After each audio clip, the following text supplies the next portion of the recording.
ये बात काफ़ी पुरानी है, लगभग जब 70s-80s का टाइम था ना, उस टाइम की।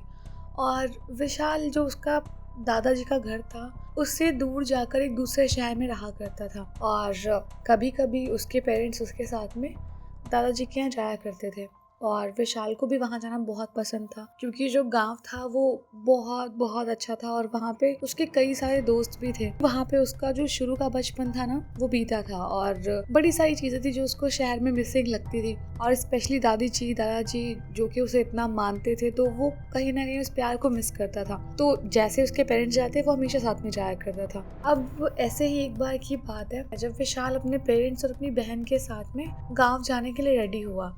और वो बहुत खुश था, क्योंकि अब वापस से वो अपने दादाजी से मिलता, दादी से मिलता और जो उसके दोस्त थे बचपन के, उनसे मिलता। और अभी विशाल कुछ खास बड़ा नहीं था जिस टाइम उसके साथ ये सब कुछ हुआ। उस टाइम उसकी उम्र मुश्किल से 12 साल की थी, तो समझदार था बट उतना भी नहीं। अब ये लोग अपने प्लेस से निकले और अपने गांव पहुंचे। और गांव में जैसे ही सबने बच्चों को देखा और पेरेंट्स को देखा, उसके सब बहुत खुश हुए और बहुत ही वेलकमिंग फीलिंग आ रही थी उसे, और बहुत खुश था कि चलो अब कुछ दिन यहाँ बिताऊंगा और बहुत मज़ा आएगा। और शाम हो रही थी लगभग, तो विशाल ने अपना जो कुछ भी खाना पीना था खाया और बिस्तर पे जाके बैठ गया। और उस टाइम में ऐसे ही ना, जो दादाजी दादाजी वगैरह होते थे, वो बहुत सारी स्टोरी सुनाते थे, या कोई भी घर का बड़ा जब भी बच्चे सोते थे तो उनको कहानियां सुनाया करते थे। तो ऐसे ही विशाल अपनी दादी जी के पास लेटा और उसकी बहन भी वहीं पे लेटी थी। और दादी जी स्टोरी सुनाने लग गई। और विशाल को अपनी दादी से स्टोरी सुनना बहुत पसंद था और वो स्टोरी सुनने में इतना खो जाता कि उसे नींद ही नहीं आती, उसे और स्टोरी सुनने का मन करता। और वो अपनी दादी को बोलता तो वो और स्टोरी सुनाया करती थी और उसे बहुत मजा आता था। और यही सब चीजें थी जो वो मिस करता था जब अपने पेरेंट्स के साथ में रहता था। खैर, अब जब दादी स्टोरी सुना रही थी, तो जैसे एक दो स्टोरी सुनाई, जो विशाल की बहन थी वो सो गई और विशाल दादी को और स्टोरी सुनाओ बोलने लग गया। अब उसकी दादी स्टोरी सुनाती जा रही है और दादी को खुद नहीं पता कि वो कब सो गई। और विशाल अभी भी दादी की अगली स्टोरी का वेट कर रहा था। खैर, जब वो समझ गया दादी सो गई है, तो वो भी अपनी चादर ऊपर खींच के सोने लग गया। और उसे बहुत अच्छा लग रहा था, आज गांव में इतने दिन बाद दादी के पास सो रहा है, तो एक बहुत सेफ फीलिंग आ रही थी उसे। और वो ऐसे दादी के पास आराम से सो गया। अब उसे सोए हुए कुछ घंटे हुए और गहरी नींद में चला गया वो। उस टाइम पे उसकी आंख खुली कुछ खटर पटर सी आवाज से। अब उसे लगा हो सकता है उसकी मम्मी जगी हो या कोई कुछ जा रहा हो इधर उधर, तो वही आवाज आ रही है। उसने ध्यान नहीं दिया और आंखें वापस से बंद कर ली। अब गांव में जैसे गाय भैंसे कुत्ते वगैरह सब कुछ होते हैं ना, तो लोग कहते हैं जब भी कुछ ऐसे निगेटिव एनर्जीज होती हैं या कोई भी ऐसी एनर्जी होती है जो हमें नहीं दिखती, वो जानवरों को दिख जाती है। तो शायद ऐसा ही कुछ हुआ। जब विशाल दोबारा से आंखें बंद करने लग गया, तो बाहर से जैसे उसकी जो गाय भैंस थी ना, उनके चिल्लाने की आवाज आई। और विशाल को लगा कि यार, बाहर कोई गया है क्या घर से निकल के, ये गाय वगैरह क्यों चिल्ला रही हैं। खैर, उसको नींद भी बहुत आ रही थी, इतना उसे इंटरेस्ट भी नहीं आ रहा था कि क्या ही करना है, खाना खा ही चुकी हैं, मैं वापस सो जाता हूँ। अब जैसे ही उसने वापस आंख बंद की, 5-10 मिनट की नींद ली, फिर तुरंत उसकी गाय और भैंसे जो भी थे वहाँ पे, वो दोबारा चिल्लाने लग गए। और वो फिर से उठा। फिर से उसको लगा कि यार, कौन कर रहा है, क्यों चिल्ला रहे हैं इसको रात में, सोने भी नहीं दे रहे। और बच्चा था तो उसको नींद ज़्यादा प्यारी थी। अब ये चीज़ ना बहुत बारी हुई और बार बार कुछ कुछ मिनट्स के अंतर पे गाय भैंसे कुत्ते चिल्लाने लग जाते। फिर एकदम से सोचता विशाल के उठ के देखे, लेकिन क्या ही देखेगा, फिर सो जाता। अब वो कुछ टाइम बाद उसके लिए बहुत डरावना हो गया सब कुछ, क्योंकि उसको ये याद आया था कि दादी ही अभी कुछ टाइम पहले बता रही थी कि जो भी ये जानवर होते हैं वो सब कुछ देख सकते हैं जो हम नहीं देख सकते। तो विशाल को लगा कहीं ऐसा तो कुछ नहीं है कि ऐसी भूत वगैरह कुछ आ रहा हो, कुछ दिख रहा हो उनको ऐसा दिख गया हो।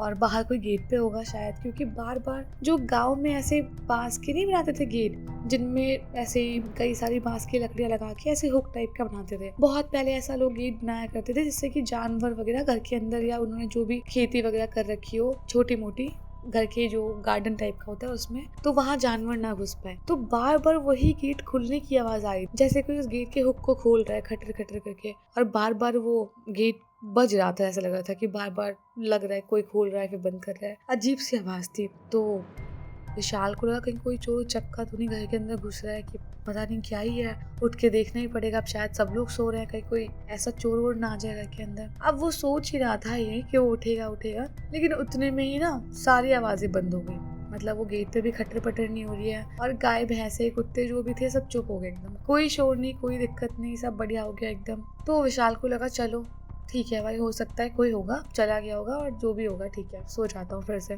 अब विशाल दोबारा अपनी नींद में चला गया, और इस बार उसके कंधे पे किसी ने हाथ रखा और वो एकदम से चौंक के उठ गया। जैसे उसकी आंख खुली, उसने सामने देखा कि उसकी बहन खड़ी हुई थी, और वो उसको बोल रही थी कि उसे वॉशरूम जाना है और उसे डर लग रहा है, तो साथ में चल ले। तो विशाल ने बोला कि यार इतनी बड़ी हो गई है, साथ में क्या जाऊँ, चली जा। तो उसकी बहन ने बोला नहीं तुम भी चलो, मुझे डर लगता है भैया।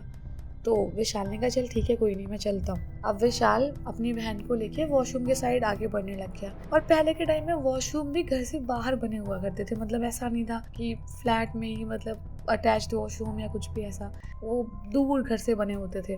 तो वैसे ही वो अपनी बहन को लेके वहाँ वॉशरूम के गेट तक गया, और जब तक वो अपने वॉशरूम में थी ये इधर खड़ा हो गया कि भाई ठीक है मैं वेट करता हूँ। अब इसको एकदम से याद आया कि अब उठ ही गया हूँ तो देख लेता हूँ यार उधर गेट पे कौन आया था, इतनी देर से खटर खटर कर रहा था। और विशाल जैसे गेट के साइड बढ़ने लग गया ना, उसे दूर से ऐसा दिखा जैसे कोई बहुत लंबी सी औरत खड़ी है, जिसने बिल्कुल ही एकदम वाइट कलर के बड़े ही गाउन पहन रखी है, और बाल उसके काफ़ी काले घुंघराले से लग रहे थे, और बड़ी ज़्यादा डिसेंट जैसे कोई लड़की दिखती है ना उस टाइप का लग रहा था उसको देखने में पीछे से। और शायद जैसे वो घर के अंदर जाना चाहती हो, कुछ काम होगा या कुछ भी है इमरजेंसी, वो बार बार खटर खटर गेट पे अभी भी कर रही थी। तो विशाल पास में जाने लग गया कि एक बार पूछ लो इनसे क्या बात है, और इतनी रात में गेट क्यों बार बार तब से बजाई जा रही हैं। जैसे ही विशाल आगे गया और उसने उस औरत को हाथ लगाया कि क्या हुआ आपको, वैसे ही वो औरत विशाल के साइड मुड़ी, और उसने विशाल को जैसे ही देखा ना, विशाल की एकदम ऐसी हो गई हालत कि बस वो भागे तो भागे कहाँ और क्या करे। बस विशाल ने पैर अपने दौड़ाने शुरू किए, भागे चला, और जहाँ उसकी बहन खड़ी थी वहाँ जाके खड़ा हो गया दूर।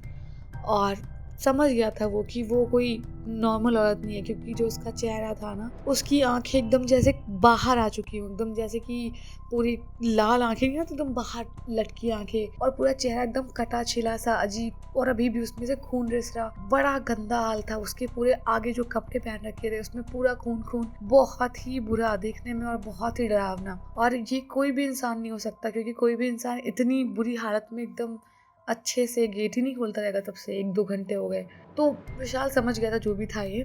अब वो अपनी बहन को सेव करने के चक्कर में जहाँ उसकी बहन अंदर वॉशरूम में थी वहाँ जाके खड़ा हो गया कि कोई उसको कुछ ना कर दे। और जैसे ही विशाल को लगा ना कि उसकी बहन को खतरा है, वो अपनी बहन को बुलाने लग गया बाहर कि जल्दी बाहर आ, जल्दी बाहर आ। अब उसकी बहन अंदर ही थी, और जब तक वो बाहर निकलती तब तक वो औरत विशाल के साइड में आगे बढ़ने लग गई, और अपने दोनों हाथ आगे बढ़ा के विशाल को पता नहीं कौन सी लैंग्वेज में चिल्लाई जा रही थी या रो रही थी, लेकिन उसकी आवाज़ काफ़ी डरावनी थी।